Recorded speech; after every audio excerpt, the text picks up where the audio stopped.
चला, आपलं लक्ष आहे अंगणवाडी पर्यवेक्षिका भरती 2026 ला. मी कांचन तुमच्या सर्वांचं स्वागत करते. चला आपण क्लिअर करूया अंगणवाडी पर्यवेक्षिका. पहिला प्रश्न, महाराष्ट्रातील सर्वात मोठे धरण कोणते आहे? जायकवाडी, कोयना, उजनी की वारणा? कोणतं आहे महाराष्ट्रातील सगळ्यात मोठं धरण? ते असणार आहे जायकवाडी. कोणतं असणार आहे? जायकवाडी. एक मिनिट मी पेन घेते.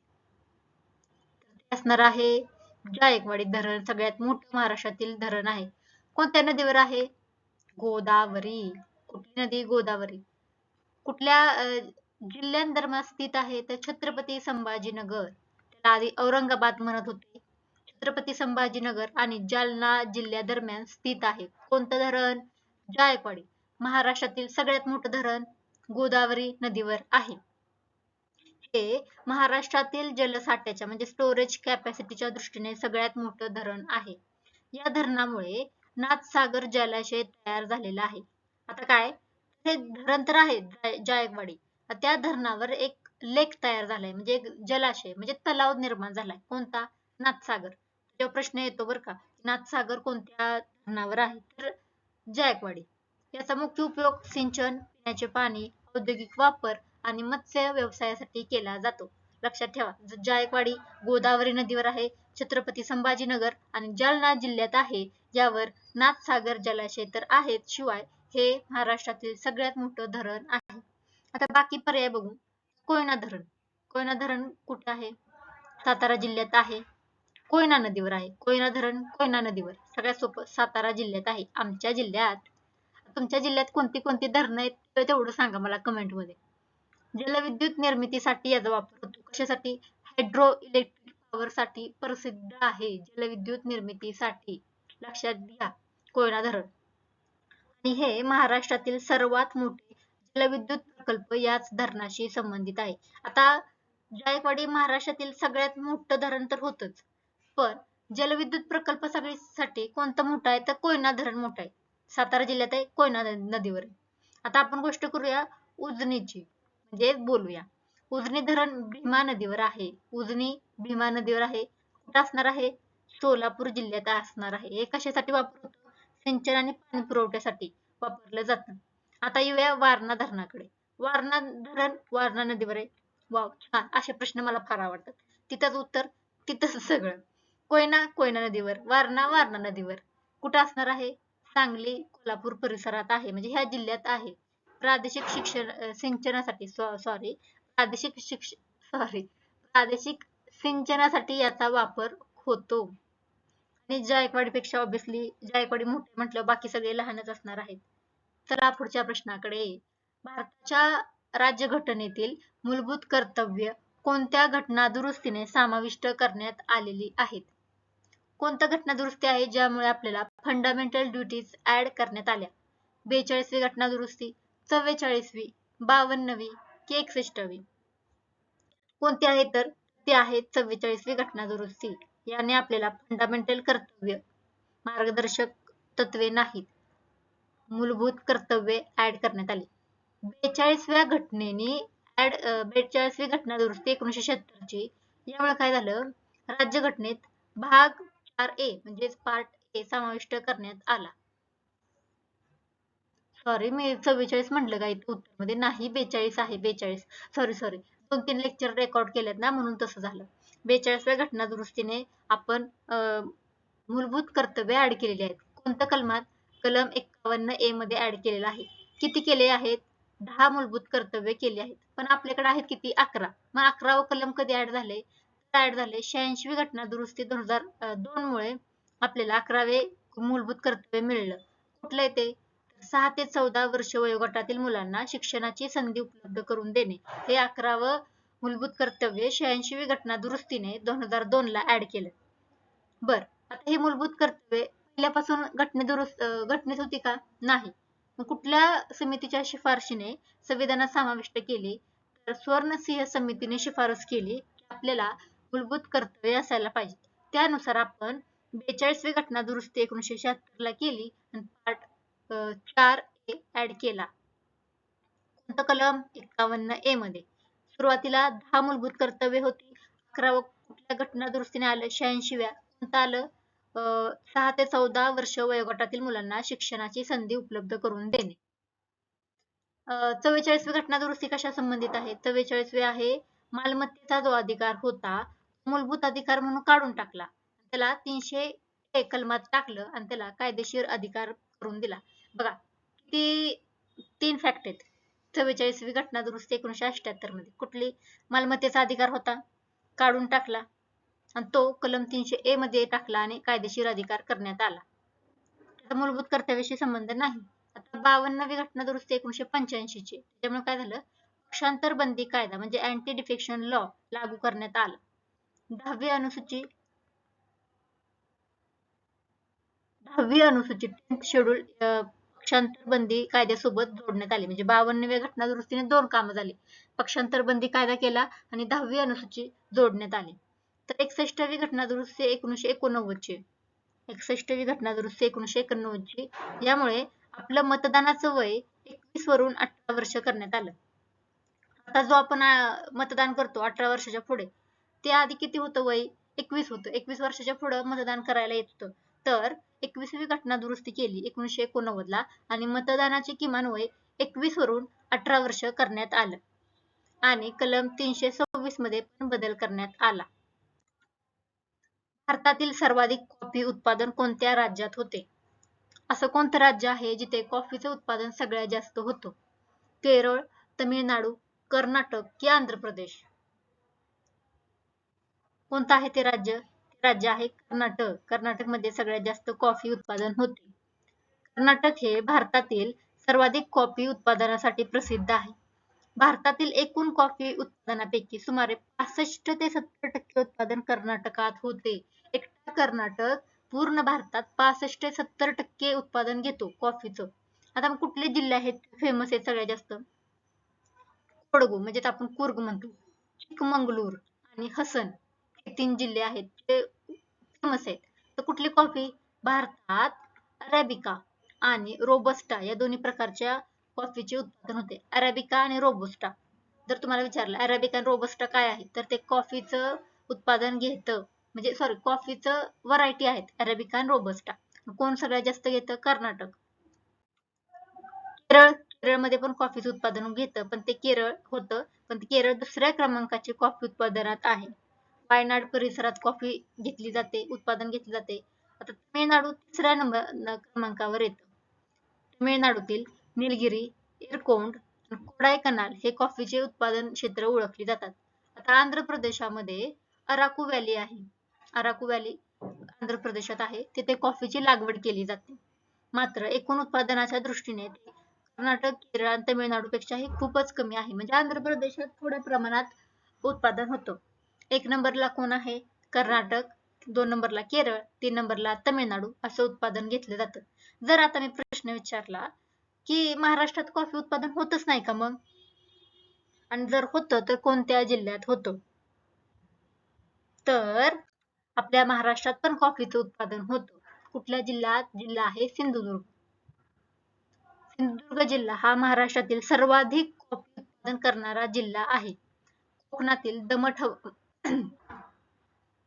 कोकणातील दमट हवामान, डोंगराळ प्रदेश कॉफी लागवडीस महाराष्ट्रात अनुकूल आहेत. महाराष्ट्रात कॉफीचे उत्पादन कर्नाटक किंवा केरळ इतके मोठ्या प्रमाणात होत नसले तरी पण सिंधुदुर्गमध्ये व्यापारी स्वरूपात लागवड केली जाते. तर सिंधुदुर्ग लक्षात ठेवायचा आहे सर्वाधिक कॉफी उत्पादन करणारा जिल्हा महाराष्ट्रातील. चलनवाढ म्हणजेच इन्फ्लेशन नियंत्रित करण्यासाठी आरबीआय प्रामुख्याने कोणते साधन वापरते? Repo rate, MNREGA, GST, income tax. समजा भारतात चलनवाढ झाला आहे आणि त्याला नियंत्रित करायचं आहे, तर आरबीआय कोणतं साधन वापरणार आहे यापैकी असा प्रश्न आहे. तर आपलं उत्तर आहे रेपो रेट. आता आपण रेपो रेट काय आहे ते पाहणार आहोत. रेपो रेट म्हणजे काय? म्हणजे त्याला रिपर्चेस रेट असंही म्हणतात. म्हणजे आरबीआय व्यापारी बँकांना अल्पकालीन कर्ज ज्या व्याजदराने देतो तो दर म्हणजेच रेपो दर असतो. आता आपण बँकांकडे आपल्याला पैशाची गरज असेल तर आपण जातो, आपण लोन काढतो. पण जर इन्फ्लेशन झालेलं आहे तर तेव्हा आरबीआय काय करतं, व्यापारी बँकांना थोड्या कालावधीसाठी कर्ज देतं आणि त्या कर्जावर जो व्याजदर आकारला जातो त्याला रेपो रेट असे म्हणतात. एवढंच लक्षात ठेवायचं. म्हणजे बँका आरबीआय कडून कर्ज घेतात असं म्हणा, आणि ज्या कर्जावर आरबीआय लोनचा इंटरेस्ट रेट लावतो तो दर म्हणजे रेपो रेट असतो.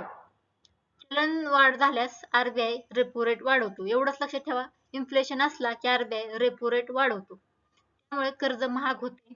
बरोबर. महाग कर्ज झालं की कर्ज घेणं कमी होतं. कमी कर्ज घेतलं की महागाई आपोआपच कमी व्हायला मदत होते. आता समजा रेपो रेट 6% आहे. त्यावरून आपण जर 6.5 केलं तर काय होईल, बँकेलाच आरबीआय कडून कर्ज महाग मिळणार आहे. कारण रेपो रेट म्हणजे काय, आरबीआय कडून बँका लोन घेतात त्याला तर आपण समजू रेपो रेट. तेच जर महाग झालं, जर आरबीआय बँकांना कर्ज महाग देत असेल तर बँका पण आपल्याला कर्ज महाग देणार. त्यामुळे गृहकर्ज, वाहन कर्ज इत्यादीवर व्याज वाढणार. बरोबर. व्याज जर वाढलं तर लोक काय म्हणणार, आताच नको कर्ज घ्यायला, नंतर घेऊ, कारण व्याज रेट जास्त आहे. लोक कर्ज कमी घेणार. कमी घेतलं की बाजारातील पैशाचा पुरवठा कमी होणार. असं इन्फ्लेशन कंट्रोल मध्ये आणलं जातं.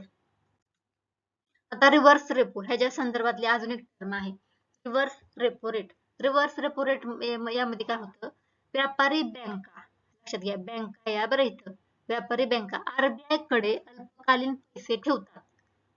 त्यावर आरबीआय ज्या दराने व्याज देतो तो दर म्हणजे रिव्हर्स रेपो रेट. रेपो रेटच्या उलट करायचे. आधी काय होतं, रेपो रेट मध्ये व्यापारी बँका पैसे घेत होत्या. आता बँका पैसे देत आहेत आरबीआयला आणि त्या पैशावर आरबीआय जो रेट लावतोय तो रिव्हर्स रेपो रेट असतो. रिव्हर्स रेपो रेट वाढल्यास बँका जास्त पैसे आरबीआय कडे ठेवतात. बरोबर आहे. रेट वाढल्यावर बँकांना फायदा होणार आहे, त्यांना पैसे मिळणार आहेत. म्हणून रिव्हर्स रेपो रेट वाढला की बँका जास्त पैसे आरबीआय कडे ठेवतात. त्यामुळे काय होतं, बाजारात फिरणारा पैसा पुन्हा कमी होतो आणि चलनवाढ कमी होण्यास पण मदत होते. समजलं. जर रिव्हर्स रेपो रेट वाढला म्हणजे आता आरबीआय म्हणणार, मी तुम्हाला जास्त दर देतो, तुम्ही माझ्याकडे पैसे ठेवा. बर, बँकांनी ऐकलं आणि बँकांना जास्त फायदा होण्यासाठी बँकांनी आरबीआयला कर्ज दिलं किंवा पैसे दिले. काय होणार आहे, बँका ग्राहकांना जास्त कर्ज देण्याऐवजी आरबीआय कडे पैसे ठेवायला पसंत करणार. जर त्यांनी पैसे आरबीआयला दिले तर बँकांकडे कमी पैसे राहतील आणि तुम्हाला कमी पैसे मिळतील आणि बाजारातील पैसा अशाने कमी होतो. एवढं लक्षात ठेवा. हिस्ट्रीवर क्वेश्चन आहे. पुणे करार, पुना पॅक्ट म्हणतात त्याला, कोणत्या वर्षी झाला? 1930, 1932, 1935 की 1942? झालेला आहे पुना करार 1932 ला. 1932 लक्षात ठेवा. पुना पॅक्ट कधी झाला? 24 सप्टेंबर 1932. कोणी केला? महात्मा गांधी आणि आंबेडकर यांच्या दरम्यान झालेला आहे. कुठे झाला? येरवड्यामध्ये. येरवडा कुठे आहे? पुण्यामध्ये आहे. 24 सप्टेंबर 1932 महात्मा गांधींजी आणि डॉक्टर बाबासाहेब आंबेडकर यांच्यामध्ये झाला येरवडा येथे पुणेमध्ये. हा करार कशासाठी होता? हा करार ब्रिटिश पंतप्रधान रॅमसे मॅकडोनाल्ड यांनी जाहीर केलेल्या कम्युनल अवॉर्ड 1932 च्या पार्श्वभूमीवर आहे. आता कम्युनल अवॉर्ड आधी काय ते समजून घेऊ. या अवॉर्ड मध्ये दलितांसाठी म्हणजे डिप्रेस क्लासेस स्वतंत्र मतदारसंघ देण्याची तरतूद होती.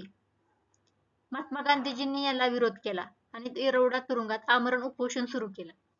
त्यानंतर आंबेडकरांनी आणि महात्मा यांच्यात करार झाला.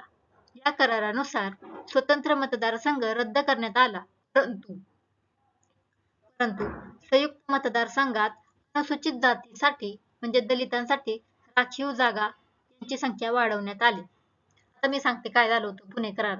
पुणे करार झालाय 24 सप्टेंबर 1932 ला. त्याच्या आधी काय झालं, ब्रिटिश पंतप्रधान होते रॅमसे मॅकडोनाल्ड यांनी काय केला, कम्युनल अवॉर्ड जाहीर केला. त्या अवॉर्ड मध्ये काय होतं, दलितांसाठी स्वतंत्र संघ असणार आहे. म्हणजे स्वतंत्र मतदारसंघ असणार आहे आणि बाकीच्यांसाठी वेगळा मतदारसंघ असणार आहे. तर आता दोन गटात फूट पडली. दोन्ही स्वतःला वेगवेगळे समजणार आहेत. त्याच्यामुळे महात्मा गांधीजींना फूट नको होती. यामुळे त्यांनी काय केलं, येरवडा तुरुंगात आमरण उपोषण सुरू केलं की दोन गरज नाही, दलित पण हिंदूच आहेत असं त्यांचं मत होतं. त्याच्यामुळे स्वतंत्र मतदारसंघ नको अशी त्यांची डिमांड होती.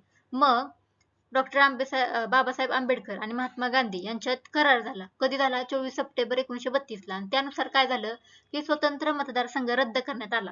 परंतु स्वतंत्र मतदार रद्द केला आणि जो एकच ठेवला संयुक्त मतदारसंघ. त्या संघात अनुसूचित जातीसाठी म्हणजे दलितांसाठी ज्या आधी जागा होत्या त्या जागा वाढवून जास्त करण्यात आल्या. राखीव जागांची संख्या वाढवण्यात आली. असा होता पुणे पॅक्ट. आता 1930 ला काय झालं मग? 1930 ला झाली पहिली गोलमेज परिषद. फर्स्ट राऊंड टेबल कॉन्फरन्स म्हणतात त्याला. 1930 ला झालेली आहे. मग 1935 ला काय झालं? भारत सरकार अधिनियम म्हणजे गव्हर्नमेंट ऑफ इंडिया ऍक्ट 1935 ला लागू झाला. 1942 ला भारत छोडो आंदोलन क्विट इंडिया मुवमेंट 1942 सुरू झालेलं आहे. पुणे करार 24 सप्टेंबर 1932 कोणामध्ये झाला? महात्मा गांधी आणि डॉक्टर बाबासाहेब आंबेडकर. स्थळ कुठलं? येरवडा कारागृह पुणे. पार्श्वभूमी कम्युनल अवॉर्डच्या पार्श्वभूमीवर सेपरेट इलेक्टोरेट म्हणजे स्वतंत्र मतदारसंघ रद्द केला आणि एकच ठेवला जॉईंट इलेक्टोरेट आणि त्यामध्ये एससी साठी राखीव जागा वाढवण्यात आल्या. सर्वंट ऑफ इंडिया सोसायटीची स्थापना कोणी केली? महात्मा गांधी, गोपाळकृष्ण गोखले, बाळ गंगाधर टिळक की दादाभाई नौरोजी. मागच्या लेक्चर मध्ये यावर प्रश्न होता एक्सप्लेनेशन मध्ये. आता तुम्ही सांगा सर्वंट ऑफ इंडियाची स्थापना कोणी केली? तर कोण आहेत? Gopalkrishna Gokhale. Servants of India सोसायटीची स्थापना 12 जून 2005 रोजी झालेली आहे. कुठे झाली? पुणे येथे झाली. पुणे येथे. कोणी केली? गोपाळकृष्ण गोखले यांनी केली. उद्देश काय होता? देशसेवेसाठी समर्पित, प्रामाणिक आणि प्रशिक्षित सामाजिक व राजकीय कार्यकर्ते तयार करणे. देशासाठी प्रामाणिक कार्यकर्ते तयार करणे हा उद्देश होता. संस्थेने म्हणजे सर्वंट ऑफ इंडिया या संस्थेने शिक्षणाचा प्रसार, सामाजिक सुधारणा, सार्वजनिक सेवा आणि राष्ट्रीय जाणीव निर्माण करण्यासाठी कार्य केलेले आहे.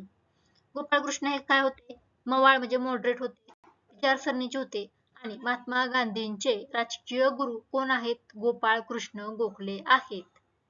लक्षात ठेवायचं. सर्वंट ऑफ इंडिया 12 जून 2005 ला स्थापना पुणे येथे झालेली आहे आणि देशासाठी कार्यकर्ते तयार करणे हा उद्देश असायला हवा. महात्मा गांधीजींनी साबरमती आश्रम स्थापन केले 1917 ला. सेवाग्राम आश्रम स्थापन केले 1936 ला. त्याच्यामुळे त्यांचा सर्वंट ऑफ इंडियाशी स्थापना केलेल्याशी संबंध नाही. साबरमती आश्रम आणि सेवाग्राम आश्रम महात्मा गांधीजींनी स्थापन केलेला आहे. तर टिळकांनी काय केलं? टिळकांनी डेक्कन एज्युकेशन सोसायटी 1884 च्या स्थापनेत सहभाग घेतलेला आहे. टिळकांचे केसरी आणि मराठा ही वृत्तपत्र आहेत, खूप गाजलेली आहेत. केसरी मराठा हे दोन वृत्तपत्र तर आहेत, केसरी आणि मराठा. पण त्यांची लँग्वेज कुठली होती? कुठल्या लँग्वेज मधून पब्लिश होत होतं? केसरी होतं मराठी मधून, मराठा इंग्रजी मधून होतं. उलट करा, मराठी इंग्रजी मध्ये करायचं आणि केसरी मग मराठा येईल. दादाभाई नौरोजी त्यांना भारताचे ग्रँड ओल्ड मॅन ओळखलं जातं. ट्रेन थिअरी त्यांनी मांडली बरोबर. आणि गोपाळकृष्ण गोखले महात्मा गांधीजींचे राजकीय गुरु होते. लक्षात घ्या. भारतीय राज्यघटनेला राज्यघटनेचे हृदय आणि आत्मा कोणी म्हटले आहे? कोणी उपमा दिली राज्यघटनेला? राज्यघटनेचे हृदय आणि आत्मा कोणी? तर डॉक्टर बाबासाहेब आंबेडकरांनी. आंबेडकर यांनी कलम 32 ला heart and soul of the constitution असे म्हटलेले आहे. कारण काय? कलम 32 काय करतो? नागरिकांना मूलभूत अधिकारांच्या संरक्षणासाठी थेट सर्वोच्च न्यायालयात जाण्याचा अधिकार देतो. म्हणून कलम 32 ला आंबेडकरांनी heart and soul of the constitution म्हटलेलं आहे. नेहरूंनी काय केलं? नेहरूंनी उद्देश पत्रिका म्हणजे ऑब्जेक्टिव्ह रिझोल्यूशन मांडलेलं आहे. डॉक्टर राजेंद्र प्रसाद हे संविधान सभेचे अध्यक्ष तर होते आणि भारताचे पहिले राष्ट्रपती ठरलेले आहेत. के एम मुन्शी हे संविधान सभेचे सदस्य होते. रक्तातील ऑक्सिजन वाहून नेण्याचे कार्य कोण करते? प्लेटलेट्स, हिमोग्लोबिन, प्लाझ्मा की लिम्फोसाइट. रक्तातील ऑक्सिजन वाहून नेण्याचे काम कोण करतं? ते करतो हिमोग्लोबिन. हिमोग्लोबिन हे लाल रक्तपेशी म्हणजे आरबीसी मध्ये असलेले लोहयुक्त आयर्न कंटेनिंग प्रथिन आहे. हिमोग्लोबिन काय आहे? प्रथिन आहे. लाल रक्तपेशीमध्ये असतं आणि ते लोहाने भरलेलं असतं, म्हणजे लोहयुक्त प्रथिन आहे. याचं कार्य काय आहे? आपल्या फुफ्फुसामधून ऑक्सिजन शरीराच्या सर्व पेशीपर्यंत पोहोचवणे. काय करायचं? आपल्या फुफ्फुसापासून ऑक्सिजन सगळ्या शरीरातल्या पेशीपर्यंत पोहोचवणं हे हिमोग्लोबिनचं मेन कार्य आहे. आणि काही प्रमाणात कार्बन डायऑक्साइड परत फुफ्फुसाकडे नेणे हे पण काम करतं. फुफ्फुसाकडून ऑक्सिजन न्यायचा शरीरातील सगळ्या पेशींकडे आणि पुन्हा काय करायचं? कार्बन डायऑक्साइड घ्यायचा आणि पुन्हा फुफ्फुसाकडे न्यायचा. हे काम पण हिमोग्लोबिन करतो. हिमोग्लोबिनमुळेच आपल्या रक्ताचा रंग लाल दिसतो. प्रश्न येऊ शकतो, रक्ताचा रंग लाल कशामुळे होतो? कोणामुळे असतो? हिमोग्लोबिनमुळे होतो. जर रक्तामध्ये हिमोग्लोबिनचे प्रमाण कमी झाल्यास रक्तक्षय म्हणजे अॅनिमिया होतो. त्यामुळे शरीराला पुरेसा ऑक्सिजन मिळत नाही. प्लेटलेट्स म्हणजे काय? प्लेटलेट्सचे मुख्य कार्य रक्त गोठवणे, ब्लड क्लॉटिंग आहे. रक्त जखम झाल्यावर रक्तस्राव थांबण्यास मदत करतो. कोण? प्लेटलेट्स. प्लाझ्मा काय करतो? प्लाझ्मा हा रक्ताचा द्रव भाग आहे. रक्तामधील द्रव भाग म्हणजे प्लाझ्मा. तो पोषक तत्वे, हार्मोन्स, अपशिष्ट पदार्थ आणि काही वायू वाहून नेतो, परंतु ऑक्सिजनचा मुख्य वाहक नाही. प्लाझ्मा काही ऑक्सिजनच्या वाहनामध्ये काम करत नाही. कोण काम करतं? हिमोग्लोबिन करत असतो. आता लिम्फोसाइट्स म्हणजे काय? तर लिम्फोसाइट्स ह्या पांढऱ्या रक्तपेशी आहेत. WBC म्हणतो, व्हाईट ब्लड सेल. पांढऱ्या रक्तपेशी म्हणजे लिम्फोसाइट्स आहेत. याचे मुख्य कार्य काय?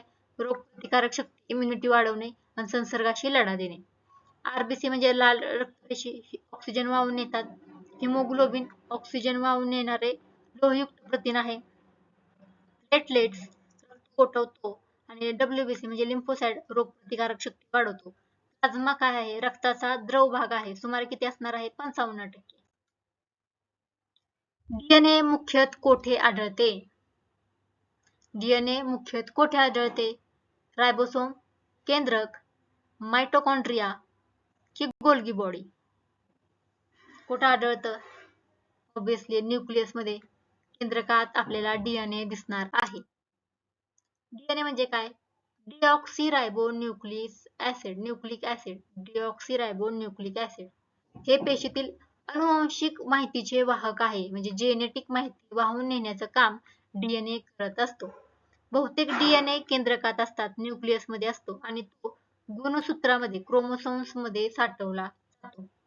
DNA पेशींची वाढ करतो, कार्य आणि नवीन पेशी तयार करण्याचे काम नियंत्रित करतो. पालकाकडून संततीमध्ये अनुवांशिक गुण DNA द्वारे दिले जातात. रायबोसोम काय आहे?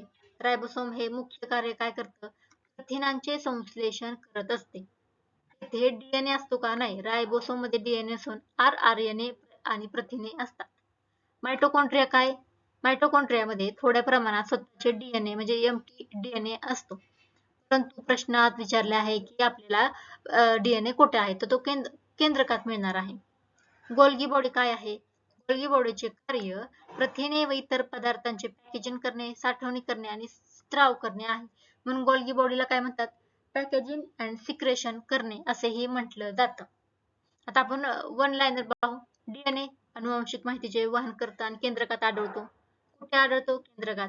माइटोकॉन्ड्रिया ऊर्जा निर्मितीचे केंद्र आणि स्वतःचे DNA थोडेफार प्रमाणात असतो. रायबोसोम प्रथिनांचे संश्लेषण करतो.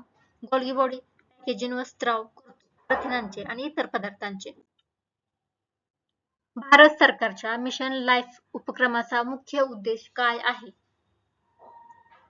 संरक्षण क्षेत्राचा विकास, पर्यावरणपूरक जीवनशैलीला प्रोत्साहन, डिजिटल पेमेंट वाढवणे, स्टार्टअपला मदत करणे. काय आहे मिशन लाईफचे प्रमुख उद्देश? ते आहे पर्यावरणपूरक जीवनशैलीचा प्रोत्साहन देणे. Mission life, lifestyle for environment असा त्याचा लॉंग फॉर्म आहे. हा उपक्रम कोणाचा आहे? भारताचा आहे. नरेंद्र मोदी यांनी 20 ऑक्टोबर 2022 रोजी गुजरातमधील केवडिया येथे संयुक्त राष्ट्राचे सरचिटणीस कोण होतं? अँटोनिया गुटेरेस यांच्या उपस्थितीत सुरू केलेला आहे. उद्देश काय? पर्यावरणपूरक आणि शाश्वत जीवनशैलीचा विकास करणे. ब्रीदवाक्य काय? प्रो प्लॅनेट पीपल, P3 आहे. शेवटचा प्रश्न पाहू. One nation one subscription ONOS संबंधीचा योजनेचा संबंध कशाशी आहे? One nation one subscription ration card, शैक्षणिक संशोधनासाठी जर्नल्स तयार करणे, उपलब्ध करून देणे, आरोग्य विमा की रेल्वे सेवा. शैक्षणिक संशोधनासाठी जर्नल्स उपलब्ध करून देणे. One nation one subscription Bharat सरकारची ही योजना आहे. केंद्रीय मंत्रिमंडळाने नोव्हेंबर 2024 मध्ये मंजुरी दिली. या अंतर्गत देशातील सरकारी उच्च शिक्षण संस्था, विद्यापीठे, महाविद्यालये आणि ज्या संशोधन संस्था आहेत यांना एकाच राष्ट्रीय सदस्यत्वाद्वारे म्हणजे सिंगल सबस्क्रिप्शन द्वारे आंतरराष्ट्रीय दर्जाच्या जर्नल्सचा प्रवेश उपलब्ध करून देणे हा त्याचा उद्देश आहे. अंमलबजावणी कोण करणार आहे? शिक्षण मंत्रालय करणार आहे. आपले पूर्ण 12 क्वेश्चन्स झालेले आहेत. Thank you so much.